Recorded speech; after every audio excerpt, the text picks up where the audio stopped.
What is going on, everyone? Welcome to another edition of the Quality Talks podcast.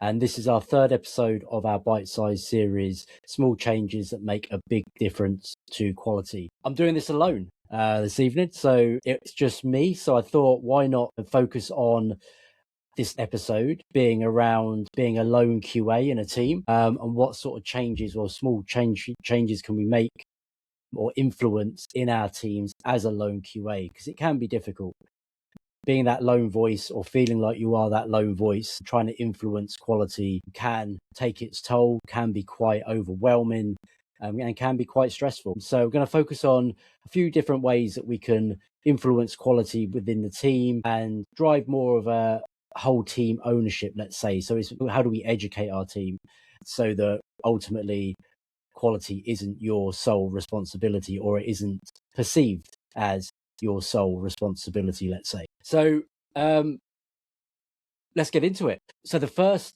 tip that I'd like to talk about is all around asking better questions, but not asking lots and lots and lots of questions, but more focusing on asking one better question, and that question being thoughtful around risk. So when you're in your stand-up, when you're in a refinement session, whatever it is, whatever sort of session it is, when you come together with your team to plan, refine, understand what it is you need to build and why and who it's for, etc. Think about one particular question that you might take to that conversation that gets everybody in the room thinking. So when you ask this sort of question, you want to ask it in a way that, yes, you're trying to gather information, but ultimately what you want to do is you want to allow that question to drive wider conversation, wider consideration, wider thoughts around what and how that question needs to be answered. So, for example, you could turn around and say, what assumptions are we making here? So you might be going through a ticket, it might have some criteria in there, and then you can kind of ask that question. What assumptions are we making here? What do we believe to be true? And then that can bounce around. Now that helps you, because that helps you understand, what potentially you might need to test and things like that. But it also starts driving different conversations around how are we going to design this in the first place, and actually have we made assumptions that maybe we're not quite convinced about, or something like that. Another question could be, what happens if the data is wrong? Right? So if the data that the system receives is incorrect, what happens? So again, just driving some sort of different types of conversation. How would we know if this failed in production? If this failed in production, what should happen? What would happen? What would the impact be? So you can start driving conversations around thinking beyond just where where you're testing, and you're thinking about once this software is in, or application is in production, the customers are using it. What happens if it fails? How do we know if it fails? How do we know if the customer experience is deteriorating? That starts thinking about observability and driving those conversations. And another example might be, who might struggle with this? So if you're thinking about, you're sitting there and your product owner is talking about a design, or your UX team are talking about a design of the UI and how that UI flows, etc. Come at it from a customer perspective and ask, well, this is great. However, who might struggle with this design, with this flow, with, navigating around this page, moving from, login to my account to something else? Who might struggle with that? And that might drive conversations around accessibility, or performance, or anything like that. So somebody that might be using an older phone might have issues trying to navigate around because the performance on the phone isn't as good as it needs to be, for example. So it's, there's different ways in which you can then kind of come at that. And the idea of this is it drives curiosity, right? And then through curiosity, everybody else starts thinking and understanding better, and understanding, what and how they need to think and how they need to take ownership of quality to start, to start the ball rolling, right? So if this is in a refinement session, this starts everything off from day one. But you can do this throughout as well. Okay, so don't let it just stop there. But as I say, it's not about asking, loads and loads and loads and loads of questions. Here's just a few examples of, a single question you can ask that can really get the room thinking, and then allow that to then flow more naturally. So it's not just you that's then asking those questions. One question can trigger another from another person, and so on and so on and so on. So yeah, so that is the first tip. So the second tip, then, you might say, so we talked about, asking these questions and doing them in refinements and such like. And often those are meetings or events where you'd expect the QA or the quality advocate or quality professional to be present, right? Generally, those, you would have a quality professional present in those sessions. What about the sessions where quality professionals generally might not be assumed that they're needed? So this leads us into our second tip, which for me is really important, and it's something that I've done in the past and I still do now, is where I sit in on non-QA conversations. Now that might be within a sprint, or it might be, say one session per sprint, for example. And that could be a design chat. So you might want to sit with your UX team, just say, can I just sit in and listen to what you're talking about and such like. It might be an architecture discussion. Now you might think, well, we should be involved in those discussions anyway. But if you're the lone QA in a team, then often you will be forgotten, right? And often your time is stretched as well. So picking one session, maybe a sprint, where you do this can be really impactful. You're not necessarily deemed as needed, but what you then do is, whilst you're in those sessions, you listen, you absorb the information, you gain clarity, and then maybe you can ask one of those questions that we just talked about in tip 1. Play that into the design discussion, for example. Doesn't mean you take over the session, but you could just ask one of those questions, for example. You could do it with a developer. You could just ask a developer to step through their code. Now, some people do pair program with their developers, which is great. They might pair test. But often that's still quite a scary thing for a lot of quality professionals that maybe aren't so comfortable with coding. But by getting the developer to step you through their code, then what you can do is you can, again, ask some of those questions. Okay, I see what you're doing here. What happens if? And then so on and so on. So it's another really great way to start getting quality conversations happening earlier, even if you're not necessarily expected to be in the room for those conversations. Now, it might be that you join those conversations once, you sow the seed, and then from then on, people remember that moment. They remember that conversation. They remember the question that you asked. And that will trigger them to think about those things more naturally the next time around. Oh, do you remember when, so-and-so was here the last time and they asked this question? Well, what happens if we were to do this? Who might struggle with this? Etc. So again, it's about starting to sort of build out the responsibility and the ownership. And as a lone QA, that is huge because it takes a lot of the weight off of your own shoulders. Okay, so the more that you can get involved in these sort of say QA conversations, even if it's once or twice, doesn't have to be every single time. You can start sowing seeds. You can start showing and communicating what you do and what you're thinking. And then others can then take that on and learn from that and then sort of keep that growing moving forward. That leads us into our third tip. Now, I mentioned there about, sitting with a developer and stepping through their code and just sort of having a conversation about it, really, and asking questions around that. Now, my third tip is flipping that. And that's actually inviting your developer or developers to do pair testing with you. Okay, so it might be that you decide that before, when you first get a feature delivered, it might be even before it gets deployed into the test environment, for full testing, you might have a local instance of what the developer's done, and you'll invite them to come and sit with you and test through it, together before it gets deployed. As an example, that might be something you can do. But again, you can time box it to 15 minutes, do a little bit of exploratory testing together. What you're doing is obviously you're testing the application, but you're also sharing your knowledge about how and why you're doing something with your developer.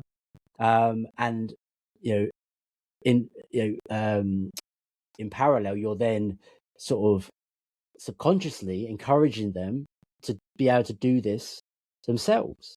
So this is again another way that they can then test, and also it kind of starts allowing them to think about maybe how unpredictable a user is, a customer might be. So if you're doing exploratory testing, you might just be sort of thinking about how does this login work, and exploring around that, and you start doing some sort of more edge case sort of scenarios that maybe the developer wouldn't have thought about, but you're doing it together. So you're sharing your thinking, not just the results of the tests that you do. Okay. So, and that's really key, sharing your thinking. A few episodes ago, when me and Vern were talking about language, he's a big believer in showing, not telling. And this is a great way of doing that, pairing up, sharing the testing together, 15-minute time box, allowing them to understand the why behind what you're doing, your thinking, etc. And again, that can help them start understanding better how they can actually take that testing and do that testing themselves before deploying the application into the test environment. So I think, for me, this is something that I've enjoyed doing over the years when I was more hands-on, and I think it's been really powerful. And I think the other thing, when it's working well is when a developer might say, "Oh, do you want to come and just sit with me while we just do some testing on this before I deploy it?" Now that's the great thing. If they're encouraging you to come to them, then that things are in a good place. But the starting point is you encourage them to come to you and do that testing. Ask for a local instance of the application, or say to them, "Can I come and sit with you on your local system, and we just run through some tests together, just so that we're looking and see what sort of quality things are in right now. Are we in a stable place to deploy? Have we sort of ticked the key areas, etc., etc." So I think that's really powerful if you can do that. And again, just small changes you can make as a lone QA, encouragement, that kind of thing. The fourth tip kind of flows from what we were just talking about there, where you might be doing that pair testing with your developer, and say you find a bug, right? Now, often what tends to happen with bugs is, we'll find a bug, we'll validate the bug, you'll get somebody else to say, "Oh, does that look like this is doing the same thing on your machine?" That kind of thing. And then that gets raised, that gets fixed, so on and so on. The normal defect lifecycle. One thing that's really powerful is if you can turn those bugs into system questions, right? So thinking about how you can influence the system as a whole, and all these little bits that we're doing here, we're asking questions, being in certain meetings, understanding how those meetings connect to the next flow of the system that we're in, etc. Turning every bug into a system question, again, is really powerful. Now, what do I mean by that? So if you raise a defect, you can add one sort of gentle follow-up, let's say. And that could be, what assumptions allowed this? Okay, earlier on, we were talking about, what assumptions are we making, before we sort of come out of refinement, and so on and so on. Now, this is more about what assumptions allowed this. So did we have some assumptions that we made that actually has led to this point, right? Earlier in the life cycle, earlier in the system. Could this exist anywhere else? Okay, so that's a question that could be asked of your developers. That's a question that could be asked of your product team, of your architect, whoever, right? Could this issue exist somewhere else? So rather than us just fixing it here, do we need to think about more widely where else, and then actually going away and looking at that more deeply? Now, it might be that your developer would do that anyway, but my point being is staying connected through those conversations rather than just handing it off to your developer and saying, here you go, here's all the details you need, this is how you recreate it, here's the browser or whatever it was that I did it on, all the information is in there, let me know when it's fixed, kind of thing. Actually, you could extend that and have a conversation and ask these sorts of questions. And then beyond that, you can then start thinking about how might we catch this earlier next time. Now, that might be something you have a conversation about in retrospective, but why wait to retrospective? You can also ask those questions, at any point at any time. And obviously the idea here is to start zooming out a little bit more and understand, how did we get to this point? Often we'll wait for a production incident to happen and then we'll do a root cause analysis. Well, if we're finding these things as we go and we're asking these questions as we go, even as a lone QA in a team, it doesn't have to be a lone QA, but for the point of what we're talking about here today, then that can start building out, again, better understanding, better ownership, understanding how all parts of the system that we're working within connect to help and build quality. And it's just simple questions, simple conversations that we're having. And it's not about blame, right? You're not saying, like, why did you miss this? Okay, why did you develop that bug? Why didn't we design this better in the first place? That's not what you're asking. Okay, so you're actually positioning these questions in a more of a, how can we improve, essentially. So obviously you're fixing the code, but actually what you're really doing is trying to also fix the system. So the more people you can get on board in doing that, the better, especially as a lone QA. So these are all little things that you can do to allow yourself to start sharing that responsibility. And often if you're a lone QA in a team, you might take it all on your shoulders and think, oh, well, I haven't got time to do transformational change within this team, cultural shift. These are all subtle things that you can do. The language you use, the questions you ask, the time you spend, doing some testing with your developer, the meetings that you may be asked to go to, that one meeting you go to in the sprint that you don't normally go to, can then be a catalyst to those people that normally would attend that session to learn from you and then ask similar sort of questions moving forward, have those considerations and so on. And the final tip I want to share is all around publicly appreciating quality thinking.